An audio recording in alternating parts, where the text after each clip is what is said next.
कराची से बरास्ता सड़क रवाना होने वाला तैयारा हैदराबाद एयरपोर्ट पर पहुंच गया। रास्ते भर में लोगों ने हैरानी से तैयारे को सड़क से गुजरते हुए देखा और खूब वीडियोस बनवाई। मजीद बताएंगे राशिद शेख।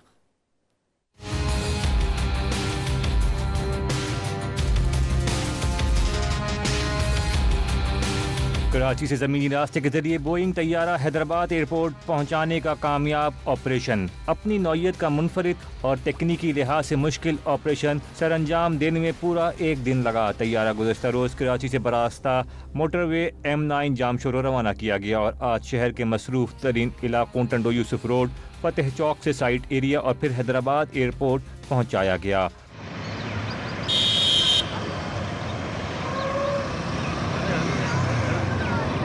ट्रेलर ड्राइवर ने तैयारा शिफ्ट करने के ऑपरेशन को कामयाबी से सरअंजाम देने को एजाज़ करार दिया। आज पहली मरतबा पाकिस्तान में पहली मरतबा शिफ्ट हुआ है और लिहाजा ये कि से बड़े बड़े नग भी मैंने शिफ्ट किए। तरबेला डैम बनाए, मंगला बनाए, चश्मा बनाए, खाद फैक्ट्री बनी, सबके नग लेके गए। पर ये एजाज़ की बात है कि मैंने पाकिस्तान के लिए जहाज शिफ्ट किया। ये नाकारा तैयारा जहाँ जहाँ से गुजरा शहरियों का हुजूम इकट्ठा होकर इसे देखता रहा। किसी ने वीडियोस बनाई तो किसी ने तैयारे के साथ सेल्फियाँ लीं। तैयारा हैदराबाद एयरपोर्ट पर सिविल एविएशन इंस्टीट्यूट में तरबियत के लिए इस्तेमाल किया जाएगा।